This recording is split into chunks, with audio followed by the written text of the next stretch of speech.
Kalau orang-orang Islam di Indonesia hanya taruh duitnya di bank pemerintah, apalagi yang syariah, hanya mau menggunakan produk dalam negeri sendiri, walaupun mahal, masa bodoh, yang penting dibikin oleh tangan-tangan orang Indonesia, tangan-tangan produk sendiri, maka tunggulah, Indonesia akan menjadi negara yang terhebat di seluruh dunia.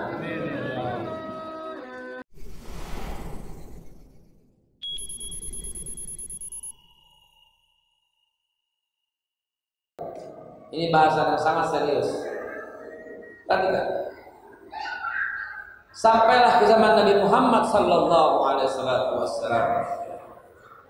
Apa yang terjadi? Luar biasa.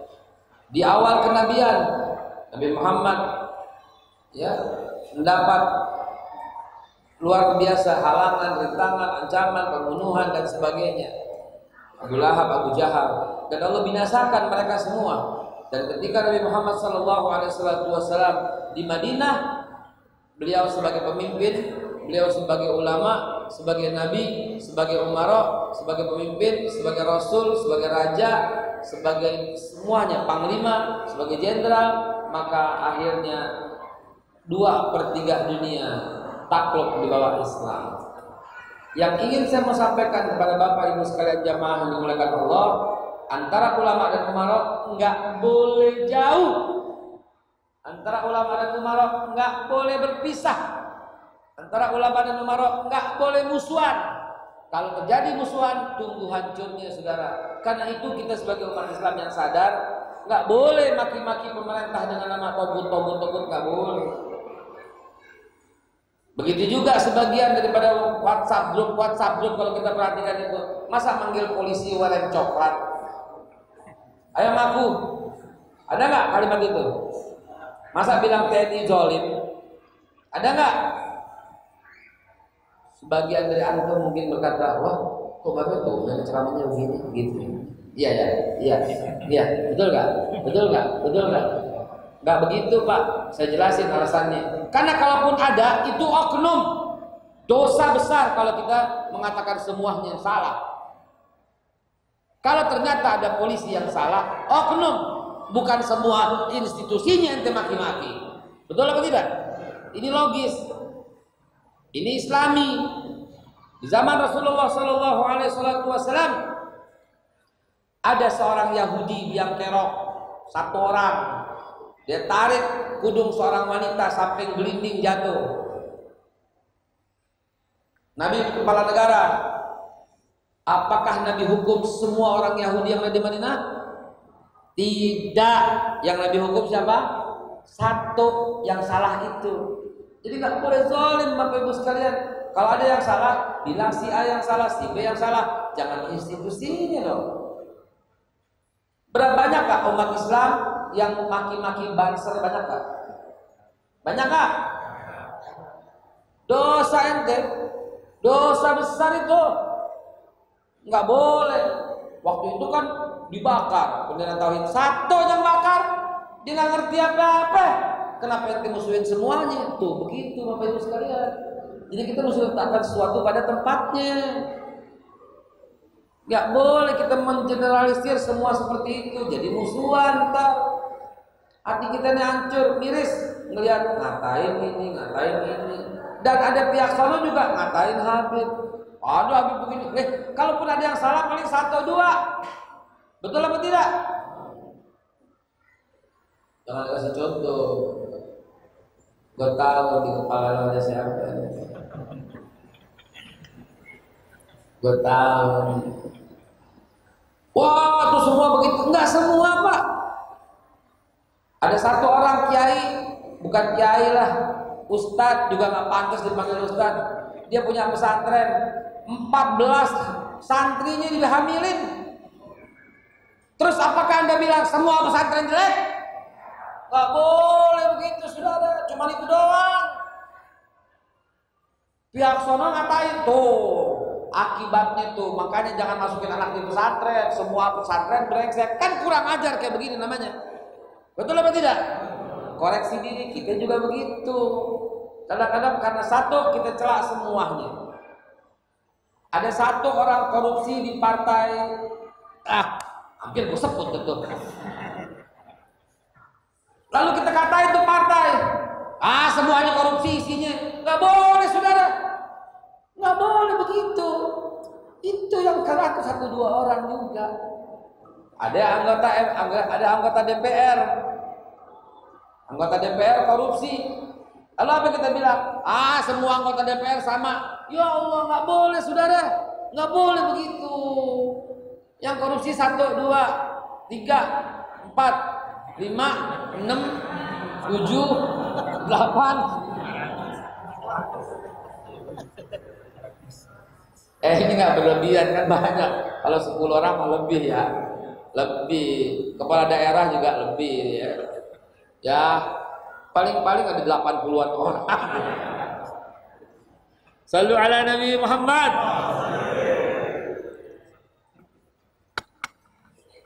Intinya sebagaimana yang diucapkan oleh yang mulia Sultan Salahuddin Al-Ayyubi di tahun 1187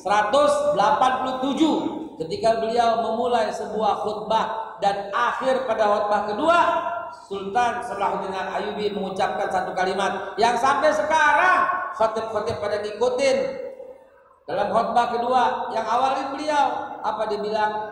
Ayuhan nas ibadallah, innallaha ya'muru bil adli wal ihsan wa ita'i dzil qurba wa yanha 'anil fahsya'i wal munkar wal baghi ya'idzukum la'allakum tadhakkarun wa la dzikrullahi akbar. Luar biasa. Kalau kalimat itu dimengerti oleh semua orang yang mendengar, dijalankan oleh semua hadirin, dijalankan oleh para presiden, para menteri, para anggota MPR, DPR, dijalankan semua. Innallaha ya'muru bil adli wal ihsan. Sesungguhnya Allah memerintahkan kalian harus berbuat adil dan selalu berbuat kebaikan. Inilah konsep dalam menjalankan satu kehidupan dan bernegara. Apa yang saya ilustrasikan adalah sebuah contoh ketidakadilan, karena salah 1-2 oknum kita menjustifikasi salah semua. Ini ketidakadilan. Kalau adil adalah siapa yang bersalah dihukum, hanya yang bersalah yang dihukum, bukan atas pesanan oknum, bukan atas pesanan seseorang. Ini yang saat ini diduga masih terjadi. Jangan harap Indonesia akan bisa hebat, kuat dan besar kalau rasa keadilan masih belum kita rasakan, saudara. Karena apa yang disampaikan oleh Sultan Salahuddin Al-Ayyubi, Innallaha, ini firman Allah, bukan ucapan beliau. Cuman yang saya maksudkan, beliau menempatkannya di akhir khutbah kedua, begitu. Beliau menempatkan itu sehingga diikuti oleh seluruh khatib, seluruh dunia ngikut pada waktu itu, karena surat berantai, dan beliau memimpin dunia pada waktu itu yang membebaskan Masjidil Aqsa. Kalau Bapak Ibu sekalian pernah ke sana, Anda akan terkejut dan kagum dengan dahsyatnya orang yang bernama Sultan Salahuddin Al-Ayyubi. Ingetin saya, ya sini di WA aja sejarah Sultan Salahuddin Al-Ayyubi. Kadang-kadang tercetus idenya itu diminta. Luar biasa. Ya, beliau membangun semua deh. Ente sebut apa coba? Memugar Ka'bah. Ente sebut apa coba? Membebaskan Masjidil Aqsa. Ente sebut apa coba? Membangun makam-makam semua. Membangun makam Umar bin Khattab, membangun dan semua sahabat, bahkan para alim ulama, bahkan para nabi, membangun makam Nabi Musa, membangun makam Nabi Harun, Nabi Yunus, Nabi Hud, membangun makam Nabi Ibrahim, makam Nabi Ismail, makam Nabi Ishak, makam Nabi Yakub, makam Nabi Yusuf, semua Sultan Salahuddin Al-Ayyubi. Itulah puncak kejayaan Islam yang sejaya-jayanya di tangan beliau 1187. Kalau kita mau lihat sejarah, Bapak Ibu tahu Saya punya rekaman videonya. Waktu Dajjal yang bernama pasukan Amerika menginjakkan kaki di kota Babilonia, Baghdad, dan kemudian merangsak sampai ke Suriah. Apa yang dia tuju? Apa yang dicari? Betapa dendamnya. Diinjak makam Sultan Salahuddin Al-Ayyubi dan dikencingin sambil berkata, ini balasan kami, terpuaskan hati kami membalasmu. Kapan kejadiannya? Sekarang, tahun 2016. Dendamnya sampai sekarang. Coba, ada apa ini? Makanya Jibasin tolong ingetin saya di WA sekarang supaya saya pas buka gitu. Kenapa itu pasukan Amerika kok dendam sekali? Karena pada waktu itu dan sampai sekarang jejak beliau itu luar biasa. Jejak beliau dahsyat, sedahsyat-dahsyatnya Sultan Salahuddin Al-Ayyubi. Kapan-kapan kita bahas dengan tuntas siapa beliau dan kita peringati juga.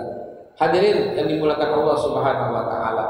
Konsep persatuan yang dibawakan oleh Sultan Salahuddin Al-Ayyubi menyatukan semuanya. Sebelum beliau masuk dan membebaskan Masjidil Aqsa, yang diberesin dulu Khalifah Bani Fatimiyah, yang ditengarai Syiah ada di dalamnya.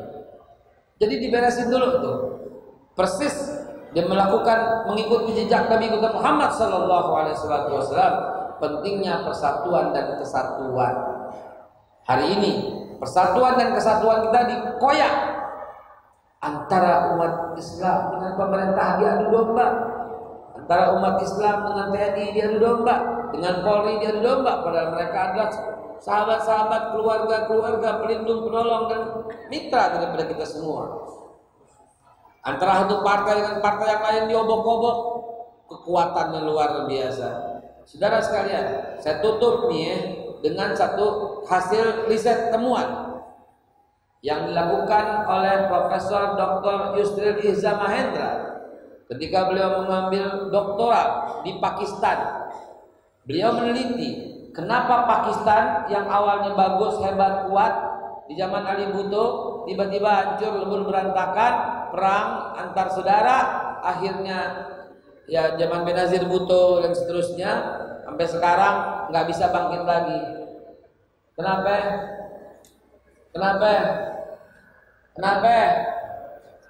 Karena 5% orang kaya di Pakistan menguasai tanah di Pakistan. 5% orang kaya di Pakistan menguasai 90% tanah di seluruh negara. Akhirnya pemerintahannya nggak bisa berbuat apa-apa, habis-habisan, disetir, diatur sama yang 5% itu, segelintir orang itu di Pakistan. Di mana? Pakistan. Di mana Sal? Di mana Bu? Hancur sekarang, suatu negara yang miskin, terbelakang, kumuh, kotor, jijik, bau, kotor. Hancur. Ada tempat yang begitu banyak. Kesian. Karena negaranya nggak bisa bergerak. Yang atur itu yang punya duit cuma 5%. Mengatur 90%. Tanah di Pakistan, tanah di mana? 90% tanah di Pakistan dikuasai cuma 5% orang-orang kaya. Makanya negaranya hancur. Di mana? Ya udah. Ya udah kalau paham. Ada pertanyaan? Di mana? Negaranya akhirnya berantakan. Indeks pendapatan per kapitanya turun, gross domestic produknya hancur. 5% orang kayanya itu makin kaya, terus negaranya makin hancur, yang miskin makin miskin. Di mana? Ya udah kalau paham. Kalau di Indonesia gimana?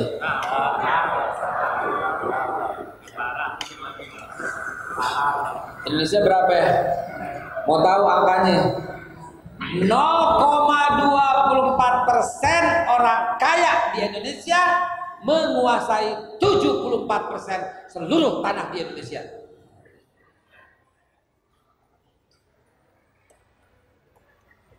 Insya Allah saya ngomong pakai data dan angka. Jadi silahkan kalau mau dibantah data angkanya. Diskusi baik-baik. Dikuasai dengan segala bisnis pertambangan, kolaborasi, sinergi, konglomerasi, oligarki, perkebunan, sawit, pertambangan, nikel dan sebagainya semua. Akhirnya tidak bisa berbuat dan bergerak karena dikuasai oleh segelintir orang yang punya duit banyak. Dan mereka kaya gara-gara orang Islam salah taruh duit. Ini kita patungan buat kayain mereka, Pak. Hah? Patungan lo patungan semua nih buat kayain mereka, patungan. Nggak percaya? Mau fakta lagi, mau bukti? Lu taruh duit di mana?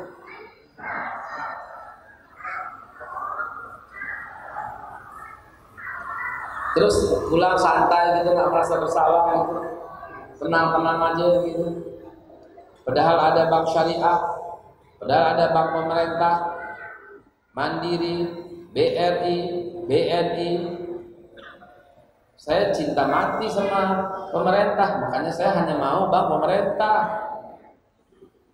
Saya cinta mati dengan NKRI, makanya hanya mau bank-bank itu. Orang Islam ngumpulin duit setahun dari zakat, infak, sedekah, lalu basnas, lazis dan sebagainya setahun 3,7 triliun setahun.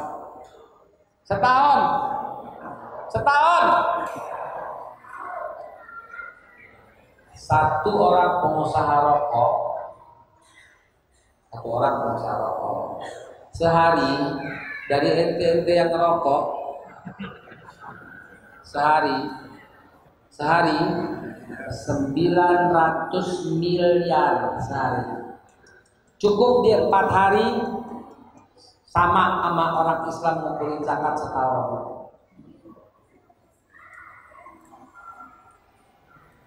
Ente masih tenang-tenang aja, senyum-senyum, ketawa pulang, yang penting tenang. Masih begitu? Istighfar Ji. Siapa yang di kantong yang masih rokok?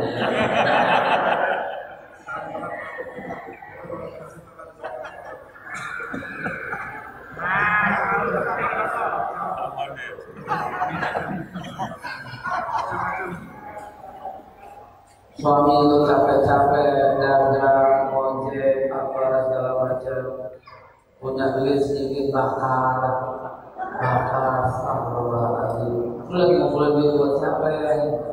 Ayo buka diri ini. Orang terkaya nomor 1 pengusaha apa? Nomor 2 pengusaha apa? Nomor 3 pengusaha apa? Ayo deh terus deh. Saya nggak mau berdebat soal makruh, soal haram, saya nggak mau berdebat soal itu. Tapi saya mau berdebat soal kelangsungan hidup dalam bernegara. Anda jangan berdalih deh. Oh, kan pajaknya buat negara. Berapa pajak, berapa dimakan duitnya saudara. Bisa buat yang lain. Kan menyerap tenaga kerja. Masih banyak lapangan kerja. Ntar digampar oleh malaikat sambil berkata, alam takut ardullahu wasi'ah. Lo kira bumi Allah sempit? Lo kira pekerjaan cuma yang begitu doang? Alam takut ardullahu wasi'ah. Tahu nggak bahwa bumi Allah itu luas kata malaikat? Jangan berdalih, Pak. Jangan berdalih. La ilaha illa anta subhanaka inni kuntu minadz dzalimin. Kalau ente nggak mampu, jangan melawan, istighfar aja. Istighfar loh. Kelihatan tangan lu pukul tuh merokok tuh kelihatan. Kelihatan banget tuh pakai ngumpetin kuku lagi ya. Kalau nggak mampu, jangan melawan. Jangan, cukup. Astagfirullahaladzim. Gitu aja. Saya cerita di antara wanita-wanita yang tidak satu pun pakai jilbab. Saya bilang, ente wanita-wanita ini semua jangan lawan. Bilang aja, astagfirullah belum mampu, tanda gitu. Jangan bilang, oh jilbab nggak wajib. Jatuhnya jadi kafir nanti karena melawan firman Allah. Ente belum mampu pakai jilbab, nggak apa-apa, silahkan aja. Tapi jangan melawan. Istighfar aja. Ente nggak mampu meninggalkan rokok, jangan melawan. Oh nggak apa-apa, makruh. Buat pajak, buat negara, buat menyerap tenaga kerja. Udah, jangan pakai. Cukup istighfar aja. Mau cari dalil bagaimana lagi? Kalau Rasulullah Shallallahu Alaihi Wasallam, min husnil Islamil mar'i tarkuhu ma la ya'nihi. Muttafaqun alaih. Di antara tanda bagusnya seorang Islam, tarkuhu ma la ya'nihi. Ditinggalkan hal yang sia-sia. Yang sia-sia aja mesti ditinggalin, apalagi yang makruh, apalagi yang haram. Bahkan saya pernah bicara di depan pengusaha bir dan karyawannya rata-rata peminum bir. Saya bilang bir itu haram. Jangan bilang, oh bagus tuh buat kesehatan. Diam, diam. Kalau ente nggak mampu, istighfar aja. Jangan merubah-rubah hukum Allah. Gitu aja sederhana. Kemarin ada diundang ceramah malam jam 11. Nama majelisnya Majelis Bukhol.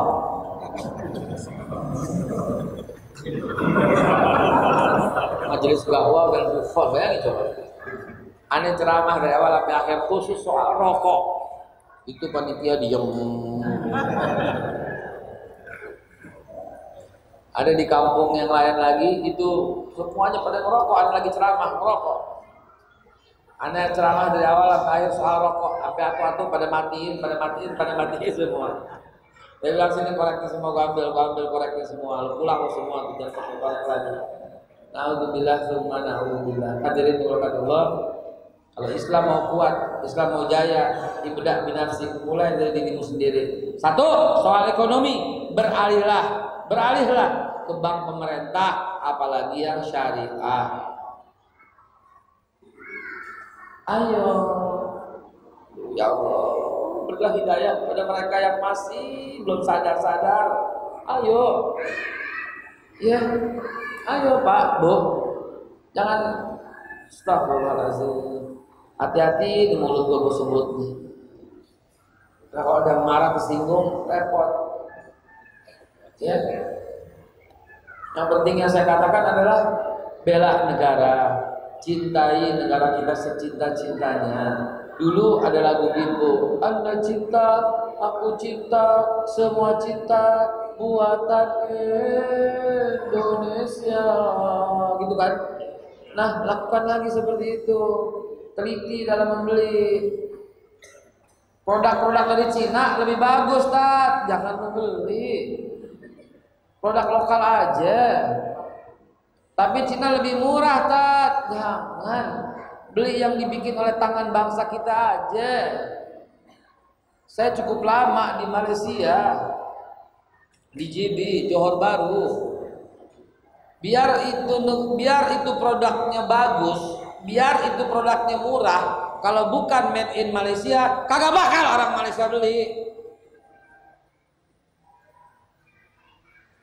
Tuh, Malaysia perlu kita contoh di situ. Betul. Sampai film karton yang diputar di Malaysia, Ipin Upin doang, yang lain nggak masuk. Lah kita kagak ada yang mampu apa bikin dari Aceh sampai Papua film karton khas Indonesia. Dulu sempet ada Gundala, Putra Petir. Dulu sempet ada Gatot Kaca. Sekarang hilang semua sama tiktokan K-pop Korea. Saudara, demikian yang saya mau sampaikan. Kalau nggak berubah dari kita sendiri, kapan bisa berkuat dan hebatnya bangsa kita? Mau belanja di warung Pak Haji dan Bu Haji dong. Ya, kesian. Jangan ente lewatin. Pak Haji lebih mahal 2.000. Sedekah lo itu ya Allah, ya Rabbi, pelit banget 2.000 aja ngitung ya Allah. Lu buat siapa lo kumpulin duitnya? 2.000 biarin warung Pak Haji. Mahalan 3.000 biarin. Biarin. Niat itu buat sedekah, buat infak lu. Ini sabun satu maunya di ujung yang belum digerai sabun satu. Lewat lalu Pak Haji dipanggil sambil digeleng-geleng, Pak Haji sabun. Setruk Pak Haji ini. Jangan dong. Minyak goreng, asal aja murah. Cuma lebih murah 2.000. Lu pakai bensin, pakai motor sampai jauh ke sana juga begitu. Lu bayar parkir belum? Belum umpamanya di motor itu lu serempet jatuh, kelindes, motor lu gepek. Dari mahal jutaan. Ya udah, warung Pak Haji aja sebelah rumah, warung Bu Haji aja sebelah rumah. Setuju?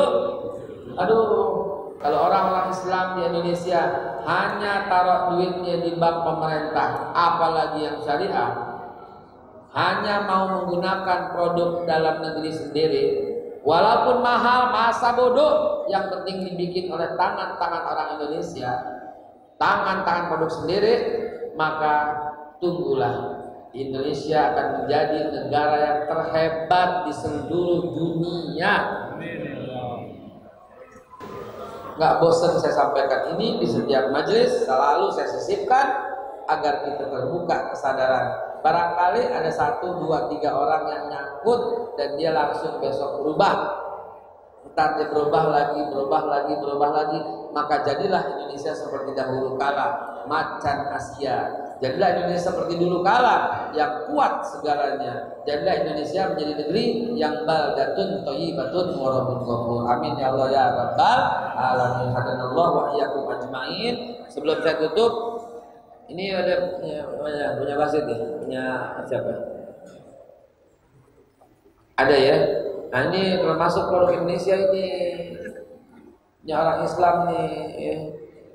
Hadirin, terima kasih kesempatannya. Mudah-mudahan Allah Subhanahu Wa Taala satukan hati kita, kuatkan iman kita, kuatkan Islam kita, satukan antara kita dengan seluruh pemerintah, TNI, Polri, agama yang lain, Kristen, Hindu, Buddha, Protestan, Konghucu, suku-suku yang lain dari Aceh, Batak, Papua, sampai suku Dayak, sampai suku Jawa, Sunda, semuanya akur kompak dalam bingkai Bhinneka Tunggal. Bapak Ibu tahu nggak Bhinneka Tunggal Ika itu ayat Al-Quran? Al-Quran itu, ayuhan nas, inna khalaqnakum min dzakari wa untha wa ja'alnakum syu'uban wa qabailan. Kami, kata Allah, yang menjadikan kalian bersuku-suku dan berbangsa-bangsa, lita'arafu, buat saling kenal. Saling kenal akhirnya bersatu. Itulah Bhinneka Tunggal Ika, itu Al-Quran.